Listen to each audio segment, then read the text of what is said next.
Good evening, everyone. Hello, we're going to get started. Hi, thank you for coming. Good evening, I'm Carrie Coogan. I'm Deputy Director of Community Engagement and Public Affairs for the Kansas City Public Library, and we're so thrilled to have all of you here with us tonight as part of our Making a Great City series, now in our 10th year. It's an effort that we're proud to share with the community as we explore the ideas, the policies, and the design choices that help shape a stronger Kansas City. Tonight we're taking a closer look at how development regulations influence the kinds of homes that can be built, especially when it comes to offering smaller and more attainable or affordable options. Our featured speaker, Allison Thurmond Quinlan, who's an architect, an infill development advocate, and founder of Flintlock LAB, will show us what becomes possible when cities make room for a wider range of housing choices, and she'll share some very inspiring examples from her own work. But before we welcome Allison, it's my great pleasure to introduce someone who has been at the heart of this series for nearly a decade, Dennis Strait, Principal Emeritus of Multi-Studio and a longtime partner in Making a Great City. We're so grateful for Dennis's thoughtful care, steady dedication, and the passion he invests in this work. He'll tell you a little bit about how and why this series began, what it means for all of us, and what we can do together and what we can look forward to in the coming year for our programming together. So please join me in welcoming Dennis Strait.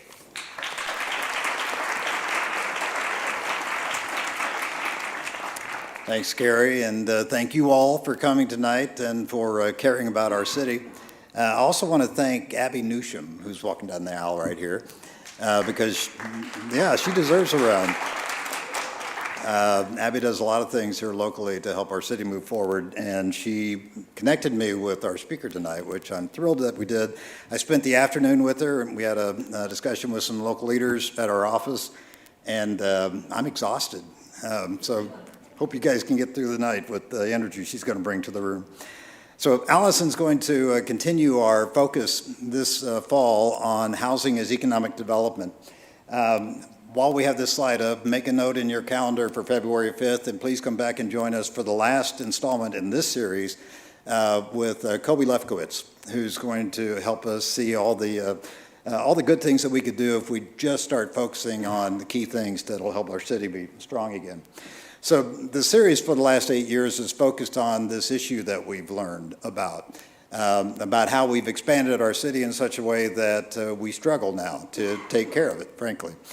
One of the ways that we've helped people understand this is to point out the city we had 80 years ago, which was about 500,000 people sharing 60 square miles, which meant that we had about 7,000 people helping care for every square mile of our city. Well, if you fast forward to today, we still have about 500,000 people who are sharing now a city that's 4 to 5 times that size. And what that simply tells us is that each of us is now being charged with the task of trying to take care of 5 times as much city. The math doesn't work, and that's evident in our problems with simple things like potholes and not so simple things like public health and crime prevention. So all these things are affecting our ability to be a great city, and that's why we've brought some focus on it.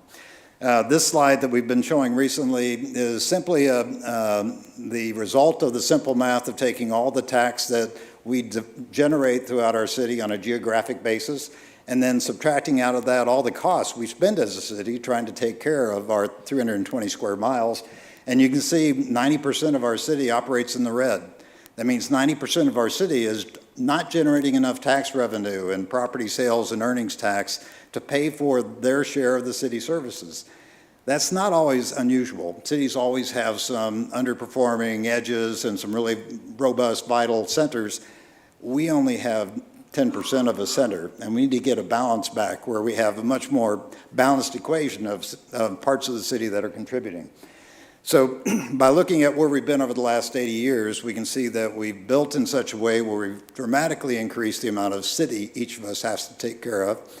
And now that we understand the problems that's created, we can take a different course going forward and think about over the next 25 years and the generation beyond that, rather than building more city, building more infrastructure that we have to take care of, why don't we just invite people back and rebuild the population of our city?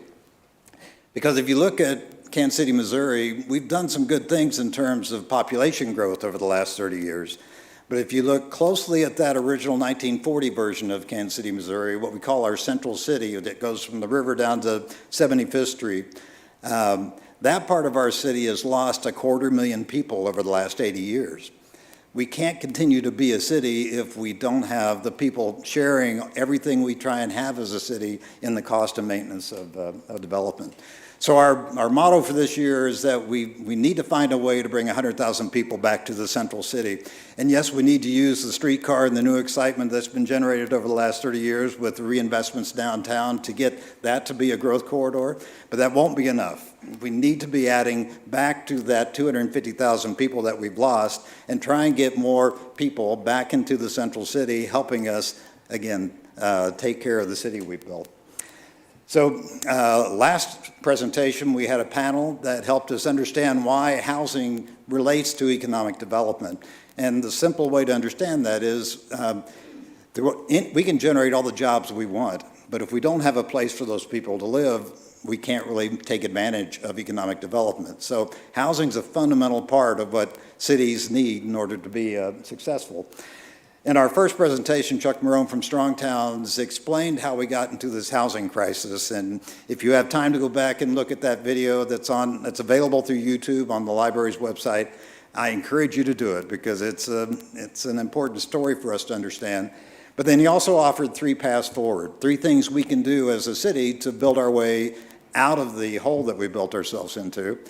And tonight, Allison's going to talk about the work she and her company and her organization are doing with cities around the country along those three lines. So let me give a proper introduction now to Allison.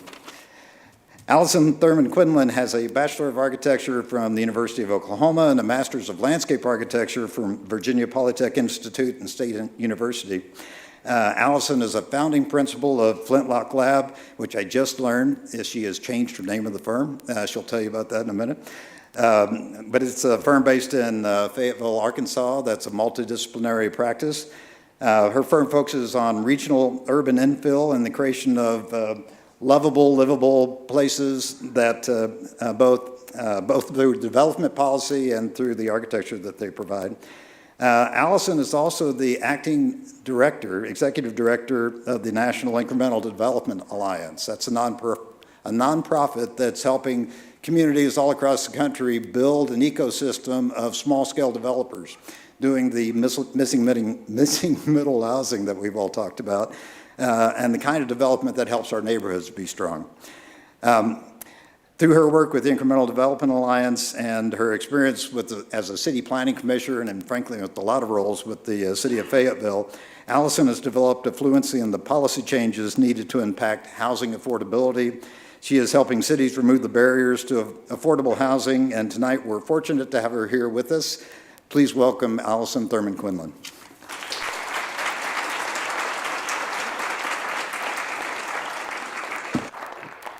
Hi guys, thanks for being here tonight.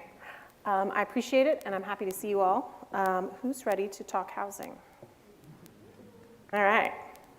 I'll do a little bit of a kind of overview of where we're going to go to, right? So we want to talk about who needs housing and why aren't we getting what we want. One of the places we often start here, right, is show of hands. Who thinks housing policy is working right now in Kansas City? Okay, so we have no one to convince, right, that our current status quo is not actually giving us what we want. What we want in most communities, and you guys can reinforce this with hands too, right, when you hear the one that you agree with, is housing that people can afford, right, in locations that they like to live, near amenities that they enjoy. That might be a coffee shop, that might be a park, that might be your kid's school, right? Without having to drive 30 minutes to every single thing that you need throughout the day, right? Nobody's enjoying that. You, like most of America, currently have housing policies that are preventing you from having all of those things. The thing that we really like to talk about, which is, I hope, empowering, is that most of those policies that are preventing you from having nice things, right? We listed the nice things that we want. The reasons you can't have the nice things that you want are actually policies that are enacted at the local level. That is both really empowering for a lot of communities because it means you guys could, with your current elected leaders, fix almost all of those policies procedurally, legally, in like one roll call vote, right? We always say that and people always feel like, well, that's silly. Like, that's not really how politics works. We're gonna have to spend $1 million on consultants and spend 6 years on public meetings in order to have one vote on 3 changes that may or may not change things. I'd like to really reshape the way that you guys are thinking about this, which is our status quo is not sacred, right? Our status quo is not working. And there are many communities in America that are approaching this from a really positive place of experimentation. What we have is not working. We don't know what we need yet, but we have to start somewhere. And the sooner and more incrementally we can get those changes started, the sooner we can get something that is better than what we have. Thank you, Dennis, for a really wonderful introduction. As he mentioned, we are in the process of rebranding. So we merged with another architecture firm in Fayetteville, a longtime collaborator of ours, Robert Sharp, if you have heard of him. He's a phenomenal architect at the Ozarks who has a really interesting marketing strategy of never telling anyone that they do work or exist. And so we're currently merging after 10 years as Flintlock LAB. I'm giving up my sole proprietor, sole principal role and bringing another principal in, and we're really enjoying it. So we're rebranding as Range Co., but I'm sure we'll still be Flintlock LAB for a while. I also have Flintlock Development, which is a little urban infill real estate development company, which we think of really as R&D for our design firm. So the design firm does landscape, architecture, master planning, and then a lot of policy work, which is one of the things we're going to talk about today. The Incremental Development Alliance is a national nonprofit, as mentioned. It's also 10 years old. We're having our 10th anniversary this year. And we've trained almost 10,000 people in that 10 years in 33 states. About half of the people we train are women or developers of color. About 30% of the people we train, Spanish is their first language. Often working in formerly red line neighborhoods. And we train everybody from elected officials, fire marshals, building safety officials, commercial bankers, everybody in the ecosystem to actual small developers. We get a lot of work done on the ground in a lot of different kinds of communities. And one of the things that has given me is a really long view of a really lot of different places. And in some of those places, the same housing problems exist, right? Almost every place that we've ever worked in America actually has like the same 5 housing problems. Because we all did the same things in the 1960s. We all adopted the same, 6 model zoning codes from like 5 traveling salesmen using the same federal funding programs. There's a couple nerds out there in the world who I love, who have actually traced the lineage, right? Like the genealogy of your zoning code. Like there's a couple weird typos or like a really specific turn of phrase that like no matter how many little code changes you've made, you can still tell which traveling salesman sold you yours. And so we see those things that are like, oh, this is actually common to all of us. We see those things where, oh, this is actually regional, right? You have a really specific regional problem. We also see those things that like are local. There aren't very many places that have really specific local things. We're starting to uncover that those local things are often tax policy based, which is another thing that you guys are in charge of with your local governments. We'll talk about that in a little bit.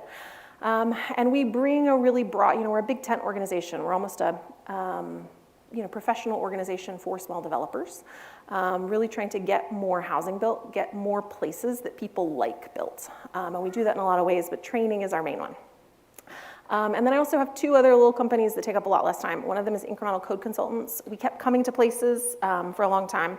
Another faculty member and I, Eric Kronberg, who I think probably you guys have heard of, would come to places and say, well, great, as soon as you fix your zoning code, call us back. We'll come and help you build some stuff you like. And then we leave people with no solutions. So we've got a model zoning code that we set up to be light lift, 80% solution, get some changes made. That's called Incremental Code Consultants. And then I also, in my spare time, have a little general contracting company that's called Matchlock, where we buy and restore big commercial adaptive reuse and historic structures. And it feels like a lot of unrelated things, right?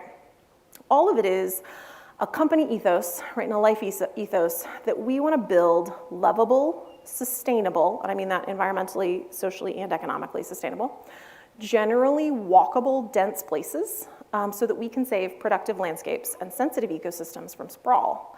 All of that sprawl at the edges that you guys just saw in those graphs is very bad for your agricultural and tourism and hiking and ecological environments. It's very bad for your lifestyle, having to be in a car all the time. It's really bad for your cost in terms of the cost of the gas of running that car all the time to go to anything that you want to. And it's not a way that we have lived historically. Historically, the stuff we need on a day-to-day basis is closer to our house. And it's not that we never drive, we're not driving all the way across town, to go to the store. I also subscribe really heavily to the ethos that you have to work really deeply in a place for a really long time, often for decades, before you see really big changes. We can see small changes really quickly, and we're a big proponent of that. Do the thing you can do today to see the change, to get the information about what you should do tomorrow. But for me, the place that I work really deeply, what we call our farm in Northwest Arkansas, what we call our farm in incremental development is Northwest Arkansas. And my office made me this pretty graphic a couple of years ago to better explain how many different facets of housing development we have to specialize in. And I hope the thing that you guys are taking away from this is how complicated housing is in order to get us a bad product we don't like. Right? That's the thing I really want. I want everybody to leave the room tonight thinking about how much opportunity we have to make things better by making things simpler. We've all of these weird, crazy barriers we're making people go through to give us a product we don't like that's not working for us. Because what we have to think about is how much every single one of these seemingly unrelated things, with its completely own host of rules and set of staff that oversee it, all of these solutions have to align with all of them to get anything done. And it is very inefficient, and it is slowing things down nationally everywhere that we work. That complexity means on a day-to-day basis, right, all of those different labels, my team and I are actively involved in virtually every level of housing and development. We're on construction sites, we're in bankers' offices, we're in city meetings, fighting about permits, painting crosswalks. At least one of these, I talked about this earlier today to somebody. I once tiled a bathroom 7 months pregnant because there were tenants moving into one of our buildings that our development company owned the next day, and our tile guy dropped out. And so I closed the design office and I made all my architects learn how to tile a bathroom. And their tile work in their drawings has gotten a lot better. So there's some benefit to that. When we talk about a farm, right, I want you guys to start with this idea that real estate development and all of the like cold, detached financial rules and building codes and stuff that we're going to talk about is all sometimes a distraction from the fact that what we're building is a backdrop for people to live in, right? This work in this place, this work is really about making a place for people. And so I want you to continue to, as we're talking about facts and figures, and I'll throw lots of stats at you, and I'll forget, my pacing, and I'll talk too fast because I get excited. During all of that, I want you to keep coming back to, this is important work that is about people. And it means you have to really care, right? You have to commit to a place that you love that needs you. And so the old joke in Inked Up Trainings goes, right? You might love Brooklyn, but Brooklyn doesn't need your ass. So I do think from the things that you have seen, Kansas City needs you. Kansas City needs you to care. Kansas City has a lot of good work for you to do, and there's a lot to love in Kansas City. I love Fayetteville, the place that I am. We sometimes joke that it may not always love you back, but hopefully it's a place that there's sometimes city council meetings can get a little dicey, so, some of the presentations, we've joked, sometimes you're gonna get yelled at in the grocery store by the little lady who doesn't like your porch railing. True story. But I love Fayetteville. I've lived there for 15 years, and we've done new infill housing. We've sold units from $150,000 to $650,000. This is an old slide. It's now like $2.6 million because that's what our housing market's like. We have a lot of people. We have too many people, not enough buildings. We need to be doing better work with you guys, where it sounds like you have too many buildings, not yet enough people. We have a great potential partnership. We do missing middle renovations. We do commercial renovations and adaptive reuse, a lot of vacant buildings, historic restoration, and then city infrastructure projects. And all of that is about building strong communities, right, for people. Cities are complicated, and I have found that it is critical to have an understanding and experience in a really broad range of work to understand how all those pieces fit together and what the pathway to improvement looks like. We had a really fun developer roundtable this afternoon in which we got to say, not just all the things that we've learned that work, but also all of the many, many things that we've tried that we turns out don't work. We've tried both. One of the things that I have taken away from a lot of this work that I want to share is the most important thing for you to think about as you were thinking about this in your own community is who we are building housing for, right? Housing is not a product. Housing is not a box of cereal, right, that comes in one size and has one price and everybody can buy it, right? Housing is pretty specific. And so we need to know about the people that we are building housing for before we can do a good job building it. We have a lot of people, when we talk about needing to house, 100,000 people who are gonna do that math and say, okay, well, the average household is a married couple with 2.5 children and a Labrador. So we're gonna need a lot of 3-bedroom houses with 2-car garages on a 1/4-acre lot. And we need 25,000 dwelling units. 100,000 people, average household size of 4, right? 25,000 houses rehabbed or renovated or built new. This was the picture of the American household, through the not really even through the 1940s to 60s, where we actually had a lot of multi-generational households, we had a lot of big households. This is the picture of the family from the 1980s to about 2001. We did have a primary home buyer during that era in which boomers were having babies, right? Where the primary home buyer in America was a married couple with kids. That is no longer our household type, right? So American households are actually very small. So I want to distinguish to some like legalese, right? This is coming from census language. A house, right, a dwelling unit, same thing, right? A dwelling unit is just a house with one kitchen. American households is talking about the number of people and kinds of people that make up a household in a house, right? And so sometimes these are families, sometimes they are not, but our most common household type in America, and this is true everywhere, even Utah, where the household sizes are the largest that they are anywhere.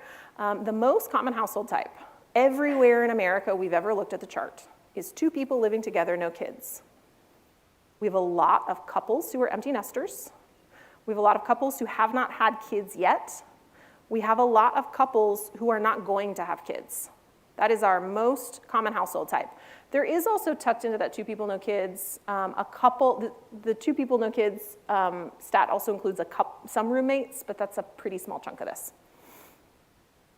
The next most common household type in America is 1 person living alone. 30% of American households are 1 person living by themselves.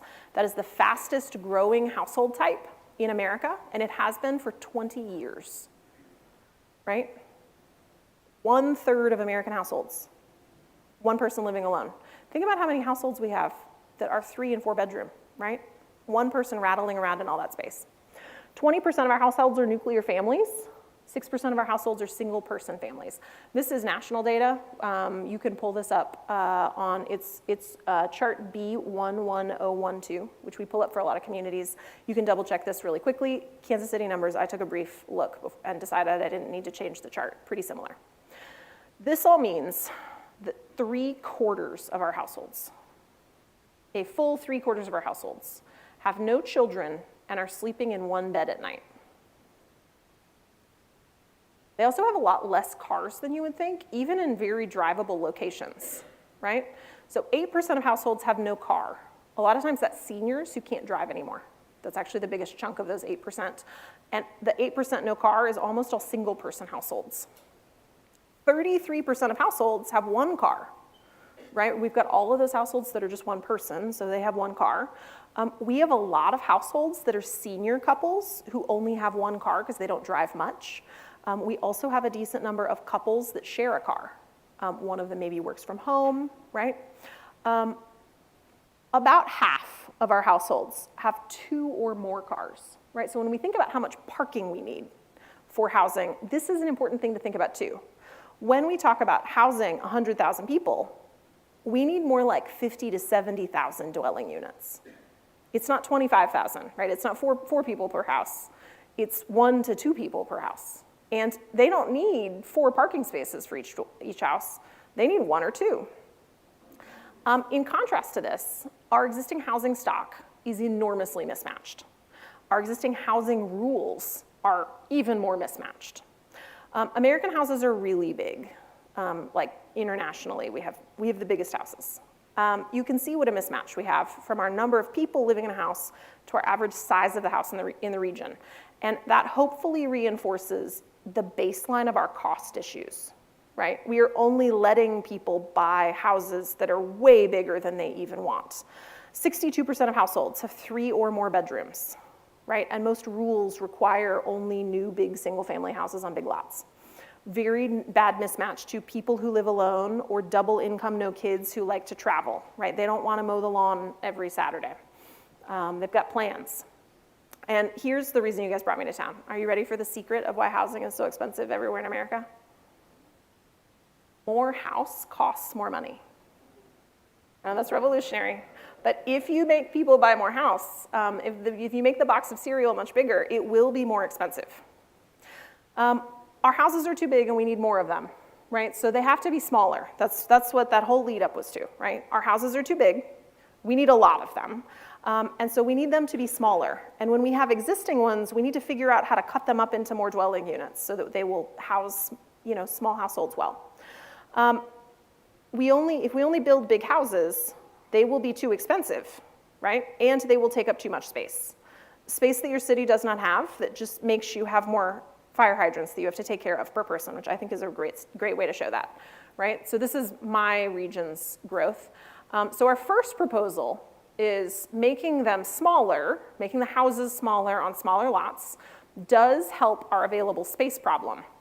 It doesn't necessarily make the town stronger, because if our rules are too complicated in the middle of town, which I think everybody in Kansas City could probably see is probably happening, right? Then everybody just goes to the edges where the rules are easier. So making the houses smaller helps one problem, but it doesn't help our whole problem, which is we have to make this easier so that people will do this. Because what we actually want is more like this, right? We want more of those houses, houses cut up into 4 units instead of being 1. Maybe the house is getting taken down because it needs to be, but a lot of times you can convert that existing house into a couple of smaller units, right? We still are likely to see some growth on the outside, but it's really possible to be incentivizing, not even financially, just by making it easier, building smaller houses that are better suited to what people want in places that they like to live at costs that they can afford, and making it easy for people to do that. If you want someone to do something, you can't make it really hard. This also lets you use the existing infrastructure that you already have, that you're already paying for, no matter how many people are paying an earnings tax towards it, right? So here's my other, I showed you more house equals more money. Here's my other really simple dumb one. Okay, so this is all of our averages. These are American, US averages, right? So here's our average lot size, is about 1/4 acre. Our average house size is about 2,300 square feet. Our average home price across the United States is about $400,000. Right, so here is our revolutionary idea that we're training people to do across the country in IncDev. Just take that giant bag of cereal and cut it up into smaller bags and then sell people smaller, more affordable bags that they like. That's the amount that they need, right? Making things smaller and more efficient, more affordable, which is why we built cities that way, right? For the entire history of humanity, we built small houses close together, close to the stuff that we wanted. We only in the 1960s decided we should have really big houses really far apart with a lot more infrastructure for us all to pay for. So why can't we do this? This is so sensible. This is how everybody has built villages forever. What stands in the way? It seems like it should be a more complicated answer, but it's not. We have a self-imposed legal system that requires us to dedicate an entirely unsustainable amount of land and resources to each household. So then we have to build bigger houses to make the land cost pencil for the developers. So then we get a housing supply that's completely unrelated to the size and cost of actual market demand, right? So 75% of average land area is dedicated to single-family home zoning. If you had one thing that you should take away from this, that you should be against politically, it is single-family zoning. Single-family zoning is the thing ruining your city. This thing ruining every city in America. This is not personal to you. At its heart, single-family zoning is an exclusionary land policy. It has a very negative and very intentional and well-documented political history. Who's read either one of these? Okay, bonus points. Great proportion here, great work. Both of these books are required reading. If you're working in housing or land use policies, for everyone that did not raise their hand, I invite you to read these in your favorite form. They are worth the time. They will change your entire perspective on American housing development and economic development and economic strength of our country. They're both written as a case study history of zoning and federal policies, and I cannot understate their importance in understanding why all American cities shot themselves in the foot right around 1968. Before our zoning was passed, and our town did a helpful survey of what kind of housing we had, and this exists in almost every town in America. Part of the program that happened, does anybody, you guys can shout this out, I like an interactive audience. Does anybody know what happened in 1968 that would have cued all of these places to pass zoning that was single-family exclusionary? The Fair Housing Act, great work. The Fair Housing Act was passed in 1968, which meant that you could no longer openly discriminate when choosing someone to live in your house, whether selling it or renting it. It was a great policy, right? And we still have it. It still operates today, for now. Fingers crossed. Nobody make any sudden movements. There were other parts of the government, there were some departments that felt less positive about the Fair Housing Act. And so there were funding opportunities put in place by those other departments that did not agree with this federal policy, that you could, if you did an urban renewal plan, the federal government would give you money for it. You could get a grant to do a federal urban renewal plan. Then, if you'd done an urban renewal plan, you could get a federal grant to buy and pass zoning from some traveling salesman, right, who'd sold zoning to the 6 towns around you. So most communities have this. I show mine because I, at one point did a deep dive into my own town history, but we're like a normal, we're a normal town, just like everybody else. Almost everybody else did this too. In the survey they gave us, they told us there's a definite surplus of housing units in the range of low to very low income families. Prior to zoning, we had too many affordable houses. There was a state of balance in housing units that were available to families with a modest income. We had a balanced number of median income housing prices. There was a shortage of houses in the middle income families. And there was a very definite shortage in the luxury housing in town. There was a luxury housing crisis. Problems that we needed to solve. I'd like you to note that luxury housing was not illegal to build. It just wasn't that popular when the market was deciding what kind of housing to build. People chose to build smaller, more affordable houses and then add on to them as they needed to in a more incremental way before we required them to make housing more expensive, right? For my town and yours, housing systems aren't broken. This is a thing I really, really want to reinforce. Your housing system is not broken. Your housing system was designed to, let me read the Planning Commission meeting minutes from when they passed our first zoning code that was written by the same guy who did our urban renewal plan. Do you want to encourage large lots with nice homes? Do we wish to discourage low-cost housing? Right? They made it abundantly clear what they were trying to do. They wanted to make affordable housing illegal. They said so, right in the meeting minutes, right, that are still down at City Hall, which is where I got mine. You can go look for yours. We actually should start a challenge of like everybody that sends us their own town's meeting minutes and can say, yeah, this happened in my town too. That should be a group project. And it has worked, right? Their zoning policies have worked exactly the way they were designed to work. For my town and for yours, I want to repeat this again, our housing systems are not broken. Our city growth had exactly the same thing happen when large lot sizes weren't just allowed, but required, right? The numbers on here are very small, but this is our 1930s town. We had 7,300 people this is still the most popular part of town. Most places built before 1940 are the most popular, expensive part of your town. 1950s, we doubled, we were at 17,000, right? We've got maybe a 30% increase in overall land area and infrastructure with a doubling of population, which is how a tight grid pattern like that can grow. You can get a lot of people into that space and it still be really nice. Our single family zoning was passed, right? So this is the 1980s. This is a double of population from here to here. This is a 4x in infrastructure to double the people. And then we 3x'd it again to double the people again. This is normal. The graphs you guys saw of Kansas City is normal. This is what single-family home zoning does to your community. It is like a cancer for water line that you have to maintain, under pavement that you have to maintain, serving houses that do not generate enough tax revenue to pay their own way. So our housing system is not broken. It is working exactly the way it was designed to work.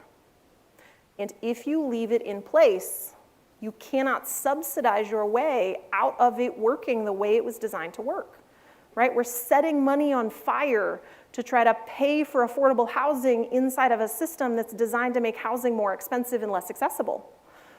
The math will never math on that. So, what do we do about it? We work with a lot of communities nationally that are doing something about it, and you can too. It's really simple, right? So if you have a cancer cell in your body that is ruining the place that you love, that is making it where your kids can't move back and live here and raise a family, right? We've got a birth rate crisis because couples can't buy a house and have kids, right? This is ruining our economy. You can't start a small business because you don't have enough people that are close by to your business to be able to run a small business. And the standards are too high to go into a vacant building to open a small and simple business, right? Every community in America that we work with, this feels like such a radical idea. We experimented with a new policy that we chose to enact, right? 50 years ago, this was not handed down by Moses. This isn't even a concept that existed when most of the parts of town we like were developed. So no, really, like, unless we do that, there's actually not a lot of other things that we can do that will make a huge impact. This always feels like a really, dramatic idea, but people are doing this, right? A lot of communities are doing this, and they are seeing success, right? And so this one is one that I worked on. I was a consultant when British Columbia eliminated single-family zoning province-wide, and we've got a couple of elected officials in here, right? We've got a couple of people running for office, right? Okay, so this one is for you. I'm gonna tell you this story to gird your loins, okay? I'm not saying you should do this. I just wanna, a lot of times, these issues feel really pegged to, we've got our Overton window, right? And so we're pulled all the way over to single-family zoning has always existed. Places that are single-family zoning are nicer and more expensive and safer, right? We've got this set of assumptions that don't actually work when you start to do the math. Like in a lot of places that are nice and new and have good investment and have good tax dollars, single-family zoning is like the lowest value price per square foot real estate in your entire town.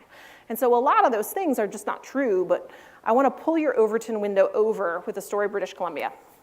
I was a consultant. It was our most NDA'd project I think we've ever done, right, to the province of British Columbia. They didn't want anybody to know they were doing this until they announced it.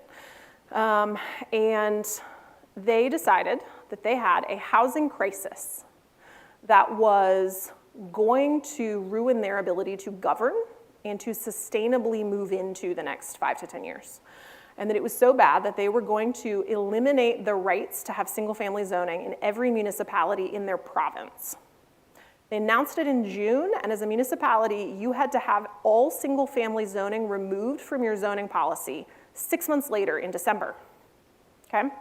You had 6 months to rewrite your zoning code policy. The base minimum was 4 dwelling units per lot, everywhere on sewer. That was the least dense you were allowed to have. You lost federal funding in December if you still had single-family zoning in your zoning code. If you were on transit, the base density was 6 units per lot. They not only, here's the part that feels radical, which the first time they described it, I was like, there's no way. And then the more I've thought about it, the more empowering this is, which is why I'm sharing this story with you. You not only were not required to do any public meetings about this zoning change, you were not allowed to do public comment and public meetings about this zoning change, because as a government, they don't ask for public comment on how many warships they build. They don't have public meetings about where they're going to build an interstate highway. They don't have public meetings when they decide that they should invest in cancer research. And they don't have public meetings to decide whether or not, right, they are going to let people live in their communities in a way that is economically sustainable. And I think that that is they're Canadians. They're very polite, right? This is not an aggressive form of government. British Columbia is a lovely place. I think it is really helpful to know that there are places that have a very similar zoning to ours. They have a very similar family setup to ours. They have a very similar economy to ours. And they have found it possible, right, to remove single-family zoning. And as far as I know, no one has died yet. As far as I know, it's going fine. And because they did not ask every single citizen what their opinion was on single-family home zoning, most people haven't even noticed that there's no single-family home zoning anymore because it doesn't actually impact their lives that much. And so changing the narrative of how much people yelling, changing the narrative of letting people who have houses yell at elected officials about not wanting more houses for people that don't have houses is not working very well in most places, right? That's not helping our current housing economy. So I would recommend that you think about the best ways to do this as a community in an allied, aligned way that you can give some of your elected officials some top cover and some support to do a thing that you really need to do. And in the places that have done this, housing costs are going down. And housing costs individually, housing choice is going up, right? When we talk about housing choice, this is a graphic from our friends at Kronberg Urbanists and Architects. It's very good. They have some very good graphic designers. We want to talk about a wide variety of types of housing so that you can find a housing size, price point, and format that you like in a neighborhood that you want to live near jobs and services and amenities, right? That does not mean we're going to require everyone to build apartments. It doesn't mean we're going to require everyone to build townhouses. It means we're going to let people build housing they like. And we're going to let people figure out what works for them. And we're going to let people experiment. And that means sometimes we're going to let people build projects that we don't love. Do we love our housing market right now? No. So, we're not going to break perfection. Let people experiment a little. Because I think this is important too. I think we should think about what we're protecting, right? Because there is a little bit of this narrative in the United States that single-family neighborhoods are the backbone of America, right? Single-family homes are the way that we build our middle class. This is what most single-family neighborhoods look like, right? There's nothing wrong with this neighborhood. I'm not mad at this neighborhood, but if you asked me, of all the neighborhoods in America, do I think we should require 75% of our land area to only be legally allowed to be built to look like this? No, I think that'd be crazy, right? There's nothing special about this. We don't have to protect this from multifamily houses or ADUs or backyard cottages or cute little 12-plexes, right? And there's nothing about this that makes sense to be the only thing we allow people to build. It doesn't actually preserve a lot of natural area, right? It has a lot of green space, but that green space is mostly Bermuda that we're spraying chemicals on that are giving us Parkinson's. Seriously, the stats out right now on living next to a golf course are terrifying. Don't spray your lawns, people. Have weeds, don't have Parkinson's. The houses, if you do, I'm really sorry. The houses in these neighborhoods aren't even terrifically affordable anymore. Right? This isn't affordable housing anymore. This is too expensive for most people. But this is business as usual. This is the product that we have built zoning, finance, and our construction, home building, economy of scale around. It is a product that we are choosing. Because this is a really cute little townhouse neighborhood in Atlanta. Very expensive houses in a very cute location. This is illegal in single-family home districts. Cute, historic fourplex. These are lovely two-bedroom apartments, right? This is 4 apartments in a 6,400 square foot building, which is the size of a mansion, right? That's a fancy person house, right? 6,400 square feet is a big, nice, fancy person house that 4 people live in. That also still fits this house. Illegal in single-family home districts. If you guys aren't noticing too, we've got this little counter at the bottom because density also feels really scary to people sometimes, right? People want to talk a lot when you get rid of single-family home zoning about being okay, it can be mixed use, but only if it's 6 units an acre or less. So I think that this is helpful to show what this can look like. This is 20 units an acre, and these houses are huge. This is 27 units an acre, right? Illegal, right? Why don't we get this? Well, we made it illegal, but you could make it legal at city council. 40 units an acre, this one's in Louisville, Kentucky. They're little 6-plexes with 2 rear garage apartments, 2 little carriage houses. This is 40 units an acre. Illegal in single-family home districts, right? Building out neighborhoods like this is gonna require giant policy changes and alignments. I don't wanna undersell that. This is really hard work that takes most places a lot of time. It also, though, is gonna require a lot of public education and, frankly, winning some hearts and minds And that public advocacy work is critical to be able to make those policy changes. Because again, the thing we don't want to do is throw our elected officials to the wolves of public meetings, right? To just like take one for the team and go get zoning code changes made and get everything fixed. And then everybody's so mad that they get unelected and it just gets rolled back a couple of years later. That's not fun, that's not useful, that's not a good use of energy, which means we all have to pull together on this. We all have to say what we have right now is not working. Here's one, right, mixed use. Oh my goodness. Save your children. We have a wine shop and a gift shop. I bet they sell cute tea towels in here. It's also 56 units an acre. Right? It's on-street parking only. There's cute little apartments upstairs from these cute little shoppies. One of my favorite things to recommend, though, is maybe consider don't making a big deal about it. Maybe that's the takeaway from British Columbia. Maybe like you're probably gonna have to have some public meetings about it, but like maybe just don't make a huge deal about it. One of the ways that we've tried to recommend this in my town, here's a image of my primary single-family home zoning in my town, right? And so you see the name at the top, residential single-family, 4 units per acre. Look, we just left the name, but then we legalized all these other use units in it. I don't care what that name is, right? The zoning code is whatever is in the allowable use units. Look, now we can have 3 and 4 plexes, we can have some general business, some sidewalk cafes, accessory dwelling units. Right, here's our other fix, right? So our density caps, right? 4 single dwellings or less. Here's your example of how to write zoning code. Density, none. Cool, don't even change the maps, right? And I think one of the things that will help with this is making your math clear. Because you guys saw some really good Kansas City focused value per acre maps. I want to show you some of ours. So let's look at the value per acre of what we require people to build.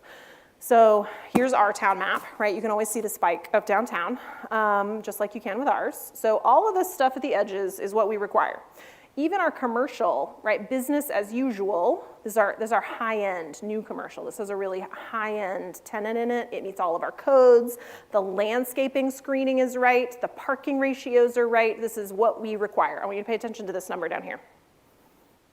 It's $877,000 per acre, the commercial we require, right? And this is a conventional developer's dream, right?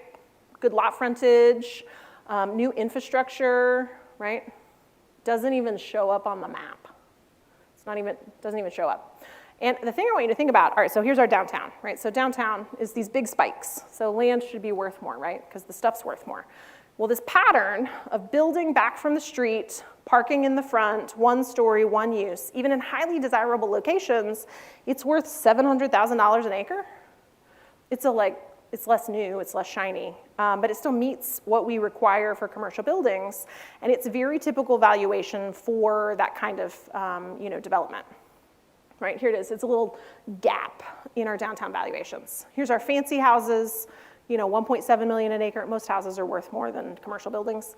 And I know you guys aren't property tax, but like all of this math still works for the number of people paying earnings taxes living in these houses, right? So 1.7 million. Doesn't even show up. Here's that neighborhood I showed you earlier. Twice as many houses, they're half as expensive.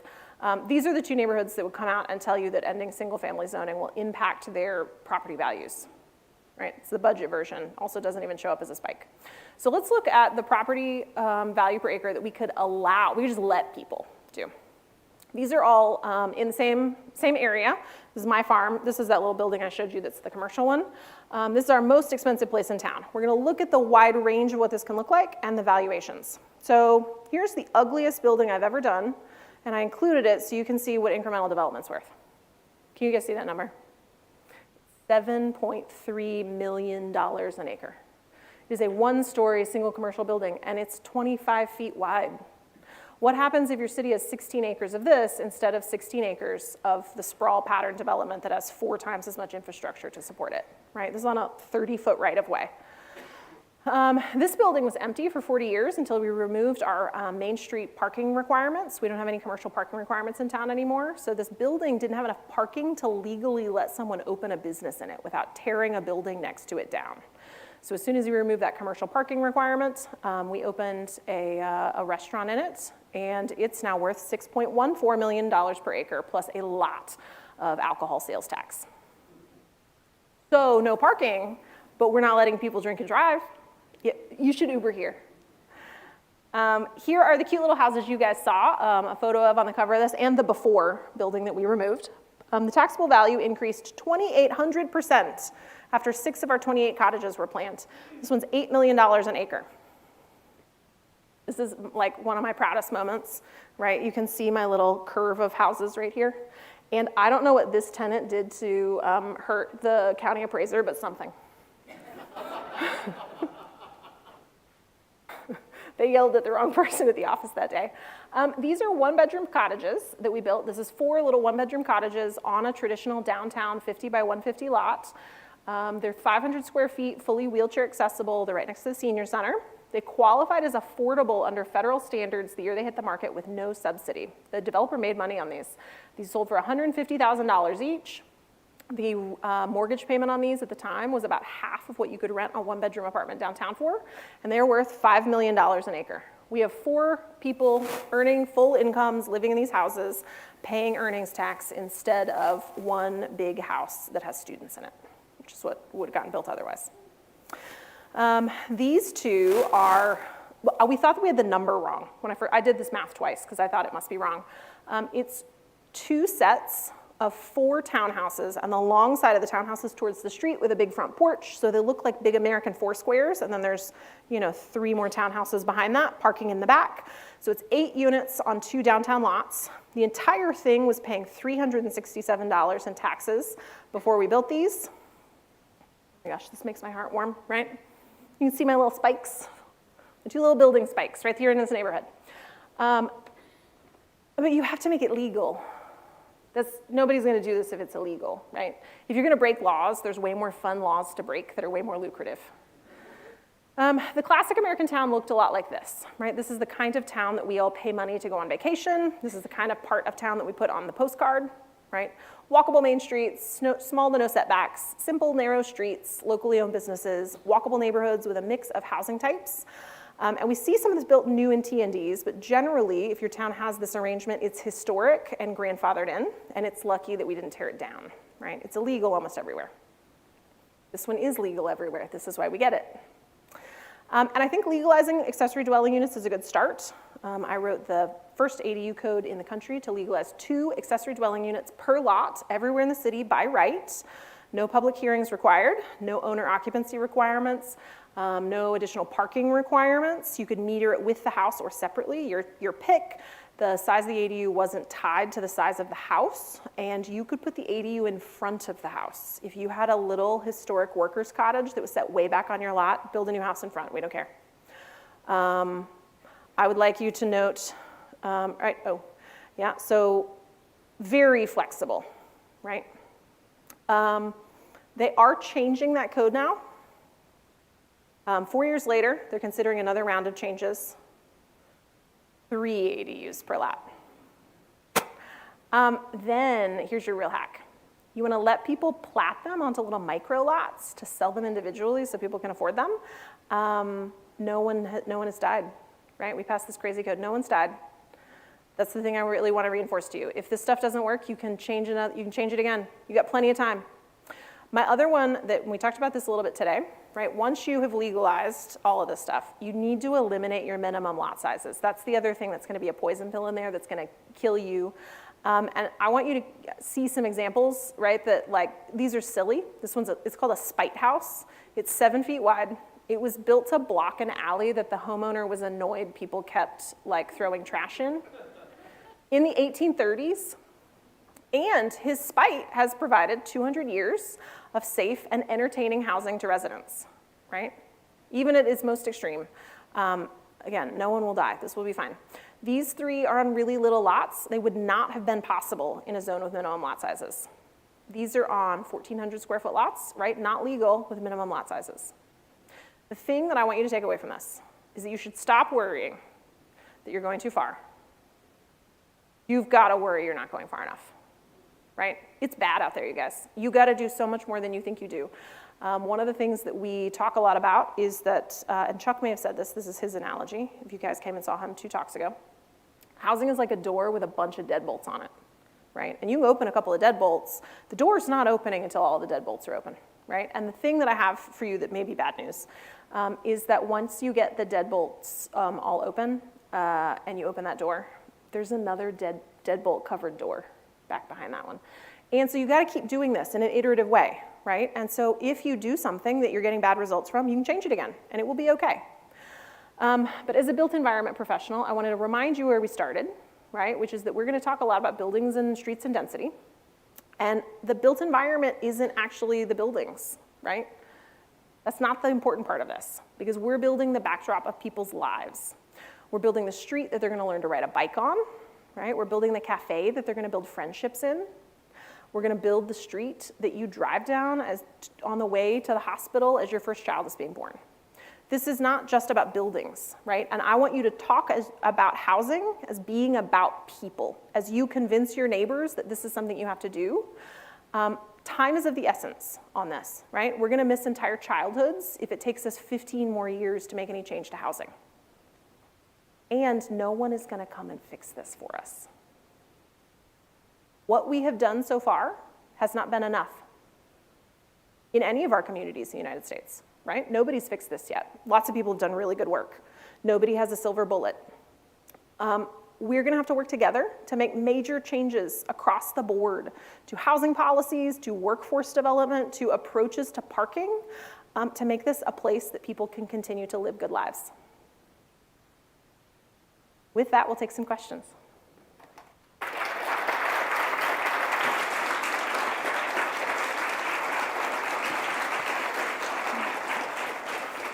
And if you will, come down to the microphones for Q&A.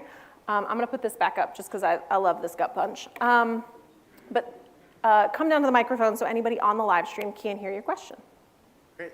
Thank you so much. My question is, single-family housing is incredibly simple to build, often because of this thing we call the IRC. Mm-hmm. As you start squishing units together, you have to go and do sprinklers and all these other things. I was hoping you could speak to those complications. Yeah, I promise you guys this isn't a plant of a question. If you came to our developer forum earlier today, you might doubt, but thank you very much, sir, for the best possible question you could have asked. It's very well stated too, right? So we've got two building codes in America.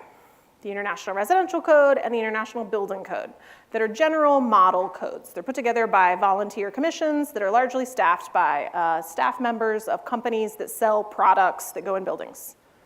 You can see the problem inherent in that, right? And then some jurisdictional body passes that model code with a couple of calibrations. So one thing that you guys have going for you, which very few other places that we work do, is that you are a home rule state. And at least as far as right now, your state legislation has not passed a state building code, which means you passed your building code at your city council level, just like your zoning code, which means your city council members, 8 people, wait, is it 8 people here? Is it 7 people? 13, you have 13 city council members. Okay, that's a lot of people to convince. Okay, that's the most I've heard of, but okay. All right, so you're gonna have to convince 7 of them that this is a good idea, but you are in charge of your building code. Part of the problem with our 2 building codes is one of them is designed for small and simple houses, right? That's the house code that residential contractors work under, simple rules. One of them we build skyscrapers and airports and high pile storage under. And the line that we have of demarcation between which code you have to be built under is 2 attached units, which is pretty low. You guys saw some fourplexes that looked like houses, right? And so one of the code changes that INCDEV has been making most aggressively in the United States in the last 5 years is trying to get more units under the International Residential Code.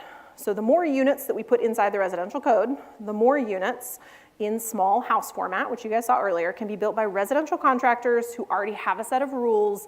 Your building inspectors already know how to inspect these. The products already exist. We've already figured it out, right? So if we can build a fourplex under the IRC, the International Residential Code, the house code, instead of under the airport code, that house is much cheaper to build.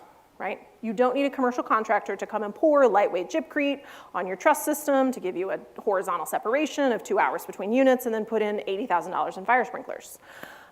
Those fire sprinklers are also, they're not great for living in a building with. If your house freezes in the winter and you just have plumbing in your bathroom and kitchen, you've got a couple of rooms that you need to tear out.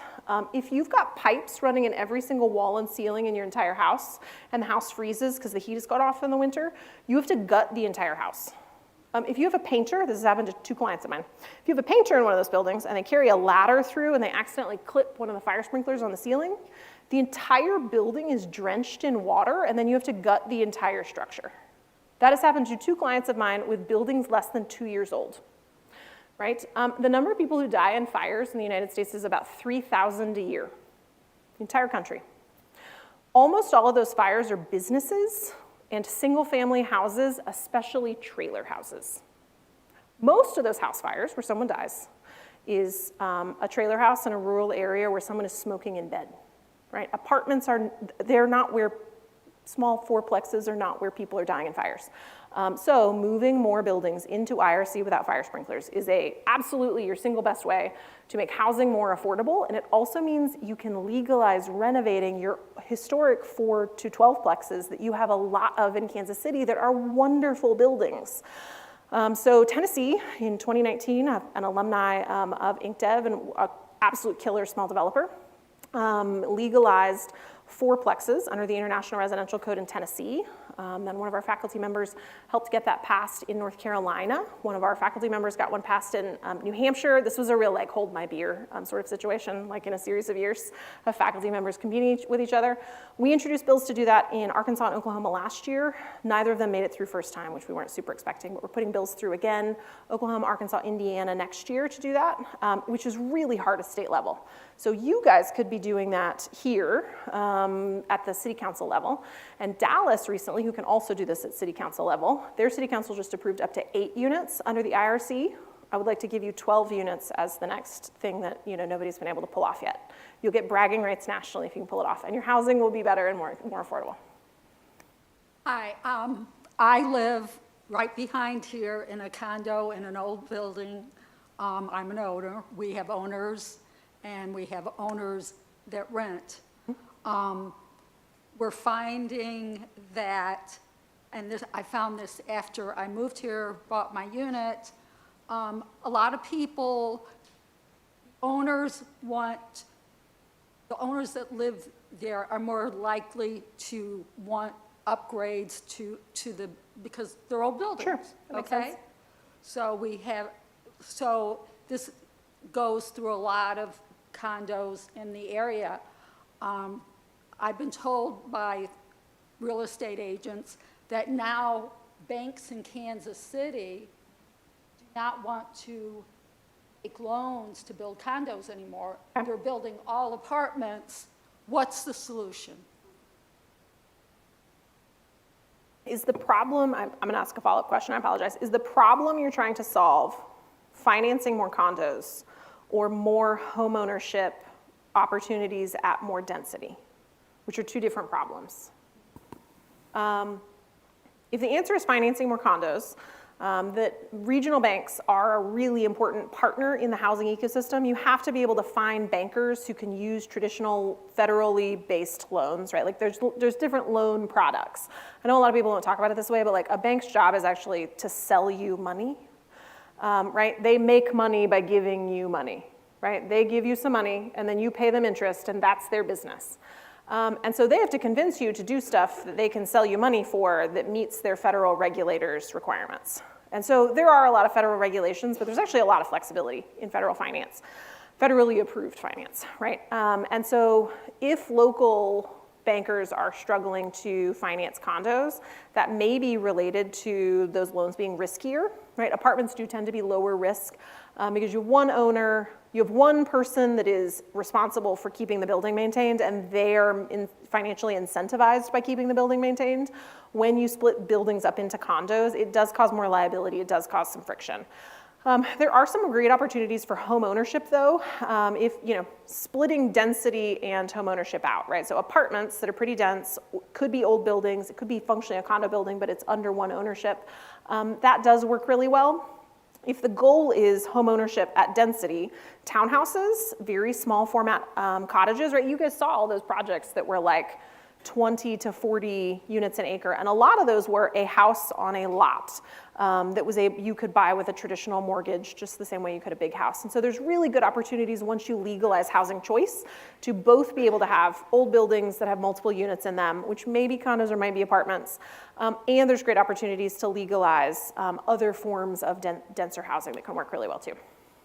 Allison, I think we'll finish up with this question here, and then we'll wrap up. Thanks so much. Yeah, for those existing homeowners that live in areas where this is possible and will work, that are against having renters, against having a coffee shop down the street, against businesses, like what's a strategy or a message that you've seen be successful in other communities where this has gone through? Yeah. I did jokingly tell this afternoon to the roundtable. I tried a lot of things that didn't work. I tried a lot of non-charming ways to bully people into this. And I think you have to differentiate. My learning lesson, having done it well and badly over a number of years, is I think you have to differentiate between, there's a set of people who have an unconsidered bias that stuff will lower their property values. They've been told for a number of years, their entire lives, that people parking on street is the sign of a bad neighborhood, that a business is, this is a thing I actually heard from somebody one time as a planning commissioner that stuck in my brain forever. The very high-end chef who wanted to open a pizza restaurant near his house as a retirement thing. And somebody came to the planning commission conditional use permit review and came up to the mic and said, they are gonna have service workers in this restaurant.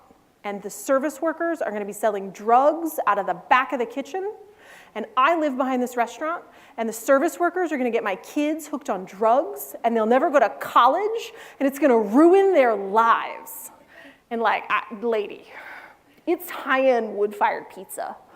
I'm confident it's gonna be okay, but there are people who need education and warmth, right? They need understanding that they've been told a thing which is a lie.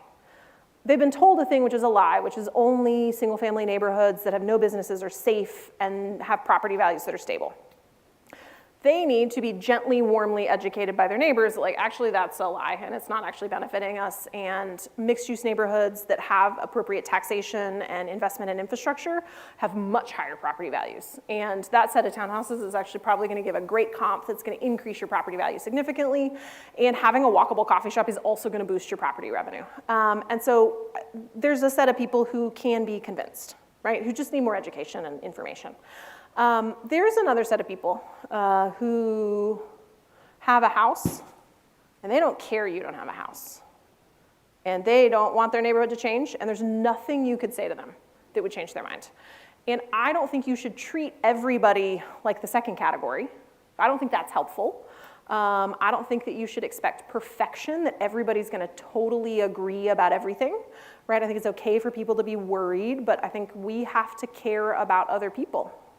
And I think the system we have right now is not working for anybody. And so I think you have to use enough discernment and sort of gentle questioning to figure out which category you think somebody is in. And I think you have to do as much work as you can to bring the people along that can be brought along and make them advocates for it. And then I think you have to not engage in shouting matches with the second group, which I find really hard. Really hard. Okay, I think that is our last question. Thank you guys so much for coming today. I really appreciate it.